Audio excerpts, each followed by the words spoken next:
The bioenergetic circuit that regulates how we function metabolically is controlled by 3 organ systems plus a reserve of last resort.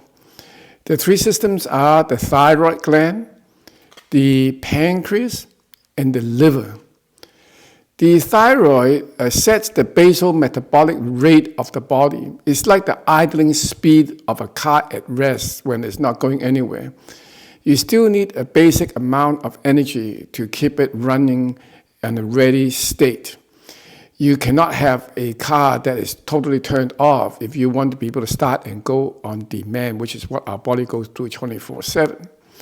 So a normal thyroid function would burn off a certain amount of calories during the day, even if you are sedentary. And of course, if you are requiring more energy, then other parts will kick in.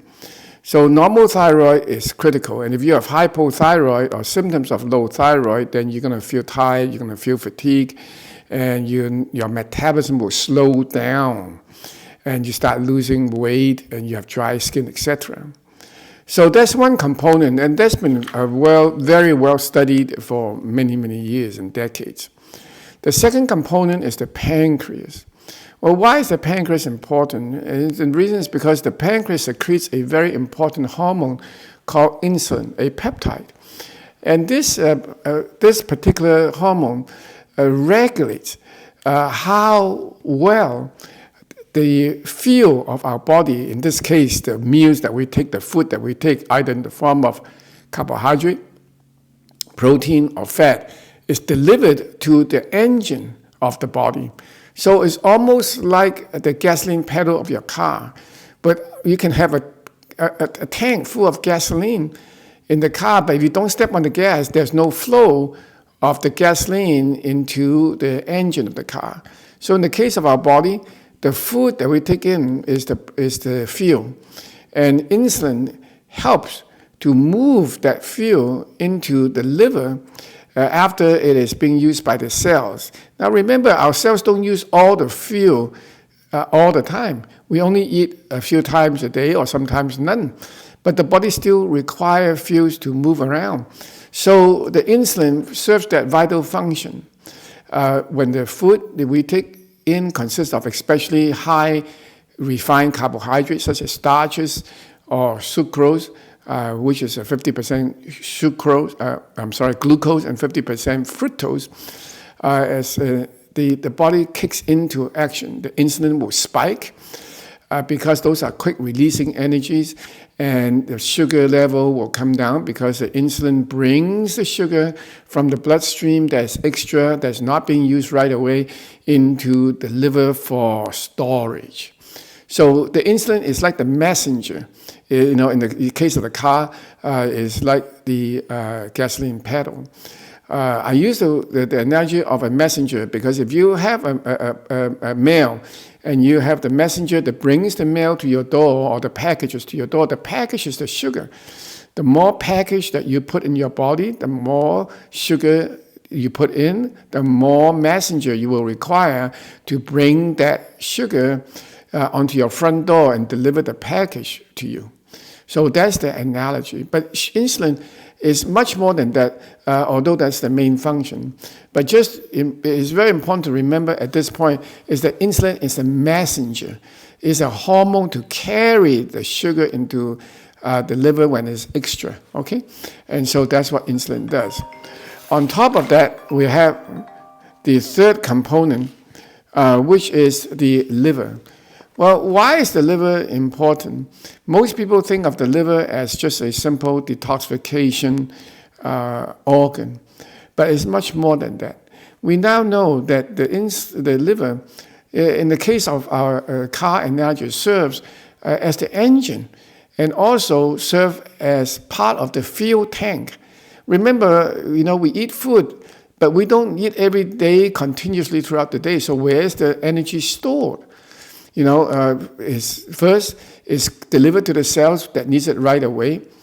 And number two, the extra is being pushed into the liver by way of insulin. Once the insulin kicks up, the sugar is delivered to the liver, where it is then converted into glycogen. Glycogen is a quick release of energy store, and it lasts about 6 to 8 hours, and it serves us well between our meals. Any excess glycogen will be stored, but the glycogen storage is somewhat limited because it's never designed for long-term, and the long-term storage of energy is actually fat. And in the liver, the sugar is then converted into triglyceride, which is a kind of fat, okay? So the triglyceride, therefore, is an important indicator, and it is a marker for how much fat that we have. Well, the triglyceride is stored in the liver, but it has to go somewhere. And if it is normal, then some of it goes up to the bloodstream, some of it stays inside, and your body gets depleted with time, and then you feed the next meal. So that's normal. However, if you eat a meal consistently, or meals consistently of high carbohydrates, especially fructose, which is exclusively come from fruits, sugar, and is metabolized by the liver exclusively, along with carbohydrate, which is the sucrose, then the liver has to work very hard to store it in the form of glycogen and triglyceride. And if you keep doing it over many, many years, eventually the liver gets saturated. It's almost like your house is full if you have too many packages delivered all day long, non-stop for years. So when the house is full, which is in the case of liver, because the liver, unlike the peripheral tissue, it's like your arms and your legs, where you have a lot of room to expand because the skin is elastic, the liver is contained in a very straight shape that have no room because the body inside in the organ system is contained as fixed. Right? It has certain boundaries it cannot exceed. So what happens? When you have excessive amount of carbohydrate over a long period of time, remember we said the sugar spikes is being controlled by insulin, and then the sugar is being pushed into the liver converts into glycogen, and then converts it into triglyceride. Well, what happened to this triglyceride? This triglyceride eventually built up over time and become too much. And it deposits into the liver tissue in the form of a fatty liver. Now, it used to be, in the 70s and 80s, a lot of people that has fatty liver invariably have alcohol intake that is excessive. But nowadays, it's totally different. Nowadays, people don't drink alcohol, have fatty liver. In fact, it's called non-alcoholic fatty liver, and it's really a triglyceride that's deposited.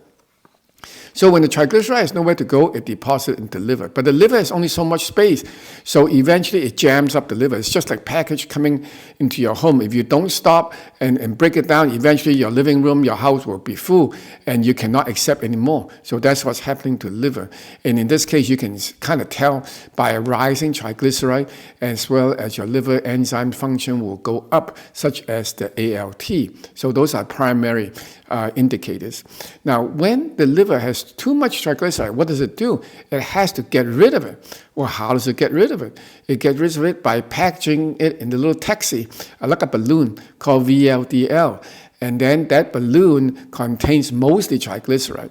In fact, if you do a fasting blood sugar, your triglyceride level is almost equal to your VLDL in terms of what it really signifies. Okay, so the VLDL is the balloon that carries the triglyceride. It leaves the liver, goes to the peripheral tissue, drop off the triglyceride so that the peripheral tissues have energy source, and then that VLDL has less fat, less is buoyant, so therefore it floats. That's why it's called very low density lipoprotein. Lipoprotein is the carrier, or the taxi, or the balloon, okay?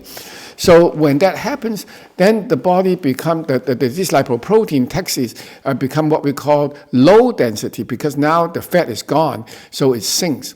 So the LDL has always been told as being the bad cholesterol, okay?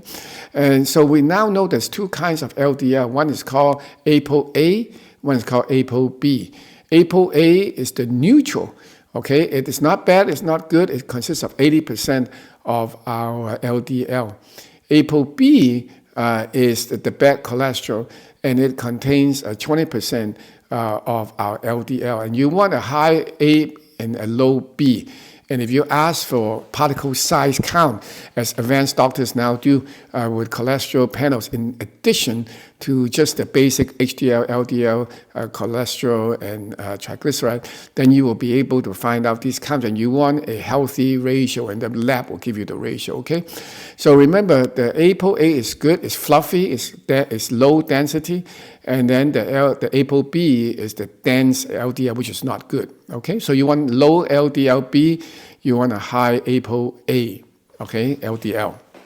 So once the liver coming back, drop off the triglyceride, it goes from VLDL to LDL.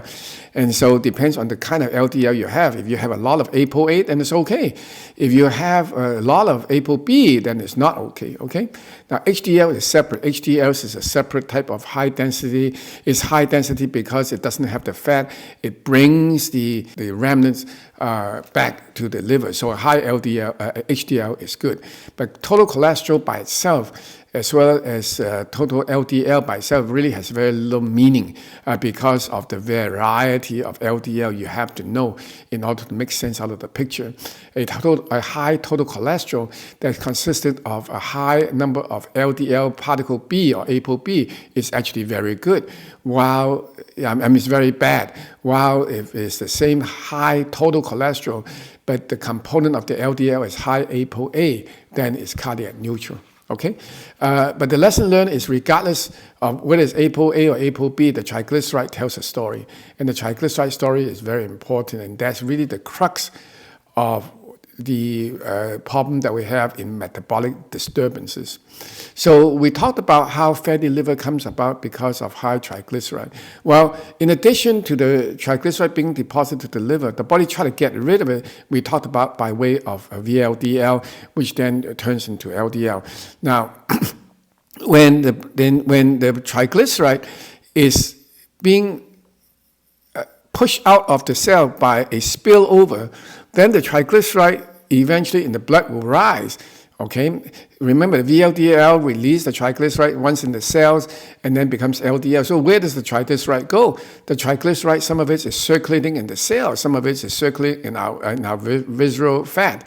So therefore, what do you have? You have an increase in weight, you have an increase in fat, you have an increase in VLDL, and you have an increase in LDL. So we talk about the fatty liver as excessive triglyceride depositing in the liver. We talked about the extra that spills over once the liver is not able to accept more sugar, no matter how much insulin you put out, because the house is full, so to say. It's like you can step in the gasoline pedal of the car, but once the engine reaches maximum, you cannot keep going. And if you keep going, you will backfire. And number three is when that happens, then the liver say no to the insulin and say, hey, I'm at capacity, just like your house, saying to the postman or the messenger, I cannot accept any more packages. So as a result of this, there's a phenomenon called insulin resistance, which from the liver perspective is that it is telling the body and telling the insulin, telling the pancreas that it doesn't want to accept any more packages. So therefore, insulin will no longer work. The blood sugar will continue to rise, and if you force the blood sugar down by using insulin-sensitive medications or sensitizing medications such as metformin, or you give insulin, it will work for a while because it will just keep pushing. But once that saturation level is reached, then you have to either increase the insulin dose or that it stops working properly, okay? So therefore, you have developed this thing called insulin resistance. And the more you have insulin resistance, then the higher the blood sugar, because the blood sugar is not being pushed in, so it stays in the peripheral blood. Well, what are the indicators of insulin resistance? Number one is a high triglyceride divided by HDL of over 2.5. So it's high triglyceride divided by HDL. Even though triglyceride is no good, HDL is good, you don't want the ratio to be too high. Too high triglyceride over HDL means there's too much fat. Or insulin resistance and fatty liver. We talked about earlier, high triglyceride alone in a fasting state is very indicative of a fatty liver. Number two, you don't want too high of a triglyceride divided by LDL ratio. So if it's more than 1.5, it is considered a sign of insulin resistance. Number three, you can always do a fasting insulin, and if the level on the fasting insulin basis is more than 15, it's also a marker for insulin resistance. So we talked about what this whole insulin resistance. It must be looked at from a perspective of the liver. The liver has no more capacity to accept the sugar, so therefore it basically resists insulin's action. And as a result, the pancreas has to work extra hard. But after a while, the pancreas, no matter how hard it works, basically exhausted, so to say, even at highest level of hyperinsulinemia, is not able to push the sugar into the liver because the liver is full. So as a result, your blood sugar rises and you have adult onset diabetes or type 2 diabetic that we are seeing now. There's a pandemic around the world. This is very different from the type 1, which is an absolute deficiency of insulin. Type 2 is actually looking at it from a different perspective, is actually hyperinsulinemia, means too much insulin, but it's no use because it's not being able to function. So it's not a problem of not enough insulin, it's a problem of the insulin not being able to do its job. So that is a very big change in the concept that we have to understand diabetes, because most people understand diabetes as a hormone deficiency, which is true of type 1, but it's not true of type 2, even though we treat it medically as if it is a insulin deficiency. And it is a short-term fix with the use of insulin sensitizing drugs, as well as ultimately insulin replacement in the case of adults. Well, you can see now that the main bad actor is actually triglyceride. And you can detect triglyceride very easily with blood levels, and you can get indirect marker by looking at the VLDL. If you have a scan of the liver, you have fatty liver, you are told, when they were told that's benign, then you better hold off and take a look at the other parameters and see indeed if it is true or not true by looking at the ALT level. And of course, the sugar, by the time you get to A1C of 5.8, 6.0, 6.2, you're already pre-diabetic, and if you have a fasting blood sugar of over 110, you have to consider yourself in the pre-diabetic range, and the numbers generally get worse if you don't take care of it. Well, how do you take care of it? Is you have to go back to the source. Remember, the problem is in the triglyceride, and triglyceride comes from carbohydrates and sugar. So you have to reduce the carbohydrate, reduce the sugar, and then the triglyceride goes down, and it's very dramatic. Over a 30 to 60 days period, you can have a 100-point reduction in triglyceride. Your total cholesterol will go down. Your LDL would likely improve. But and remember, we said that total cholesterol is a formula.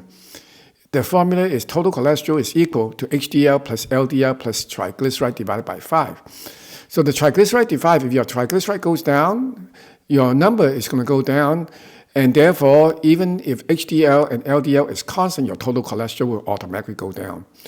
And then these are all, of course, your weight will go down too for those people that are overweight. If you are not overweight, then you can still rebalance by reducing the triglyceride. But you just have to make up your calories in a different side, which we will go into a little later.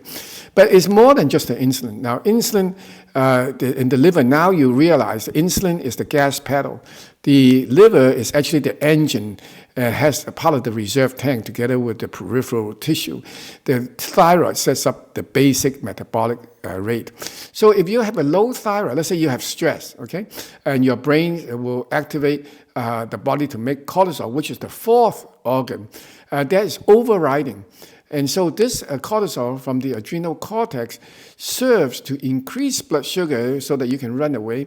It also tempers the effect of thyroid by slowing down the body mechanism in order to conserve energy. So if you're under stress, and eating is a stress, you have to know that. As far as the body is concerned, eating will stimulate the body to release more cortisol. And if you do it too often times and you don't replenish, then the thyroid also goes down as a compensatory mechanism to help the body conserve energy. So therefore, in the time of stress, or if you have too much food, then the low thyroid will reduce insulin sensitivity, leading to insulin resistance. Low thyroid also reduce triglyceride breakdown, leading to increased triglyceride in the blood. And more importantly, cortisol also stimulate adrenaline. How does adrenaline comes into play, even if you have no stress? Well, when your body eats food, the body perceives it as a stressful event. So automatically, as the cortisol rise, as the blood sugar rise, the adrenaline will also rise. But cortisol actually it raises adrenaline. So between the cortisol rise, adrenaline rise, your blood sugar rise from the food, your insulin output from the pancreas has to go high in order to bring it back down. Sometimes the body brings out too much insulin, and therefore the blood sugar goes down too far or too fast. It may be normal, but it's too fast, and reactive hypoglycemia is a clinical symptom that you get. People often complain of food coma a couple of hours after they eat, or they become super anxious. That is an adrenaline reaction. It's not really an insulin reaction, although the connection is that adrenaline spikes the insulin. When the insulin spikes up too fast, your blood sugar goes down too fast, even though it's still within the normal range of the lower limit, before you are considered hypoglycemia, your body is smarter. It has already symptoms. And on top of that, when you have adrenaline during a food, you have insomnia, you can have palpitations, you can have PVCs, you can have fibromyalgia, you can have ADD, you can have increase in blood pressure. So anytime you eat, your body goes into alert. The adrenaline comes out, the cortisol comes out, so it's stressful. On top of it, if you are in a stressful environment, your brain will also activate the adrenal medulla to even make more adrenaline on top of the norepinephrine that is mixed in the brain to recycle to keep you on alert. So if you are studying for an exam, or you have a very stressful presentation to make tomorrow, then tonight, then you may have a high norepinephrine, which keeps you alert and do your homework, and do your preparation. At the same time, your adrenaline will also go up, not only directly from the brain through the medulla, adrenal medulla, but also from norepinephrine, because norepinephrine is the mother of adrenaline. So you have multiple components involved. You have the thyroid, you have the pancreas, you have the liver, and on top, overriding, you have the cortisol, which acts both as an enhancer of blood sugar and also a braking mechanism in order to dampen any inflammation that comes because of too high the insulin. So if you can see now, it's highly complex. But what we are dealing with normally in the day-to-day is an automatic system that self-regulates. It's perfect. You have redundant systems after redundant systems, but there are warning signs. And the warning signs are clear. If you have increased weight, if you have increase in fat, if you have increase in VLDL, if you have increase in ApoB, LDL, if you have insomnia, if you have palpitations, if you have PVCs, you have, all these are little signs that something is wrong with the bioenergetic circuit, which is governed by these four things, but primarily by the insulin from the pancreas, by the thyroid, and by, most important, the liver. Now, the liver component has been well ignored for a long time. People for many, many decades don't know what to do with triglyceride. They don't understand what a fatty liver is. But now, with fatty liver, accounts for over 40% of the people in the U.S. has fatty liver of the non-alcoholic type. Why? It's because of too much triglyceride. It's not because of too much insulin. It's too much triglyceride. So you cut off the triglyceride, which means you have to cut off the bread and the pasta and the refined sugar and the fruits, and then that solves the problem. So diabetes is really a regulation of the liver, and it's not a regulation of insulin. Insulin is just one of the components. So the insulin would best be reclassified as a hormone of messaging. It's not a hormone of metabolism. It's really the liver that controls. So I hope you've understand from this discussion that how important the bioenergetic circuit is. A well-functioning bioenergetic circuit will give you good energy, good recycling of triglyceride, fat, and sugar, and allow your body to maintain a smooth flow of energy at all times. When there's emergency, Between meals, the glycogen kicks in. If it's more than the glycogen, the fat kicks in. If it's not enough, the cortisol will enhance. The adrenaline will be the final resort. So you really have 5 mechanisms that regulate how your body modulates energy. Why? Because without energy, you are not going to be around. Okay, so I hope you enjoy this. May you continue to learn, and I wish you the best of health in your journey to optimum longevity. Bye-bye.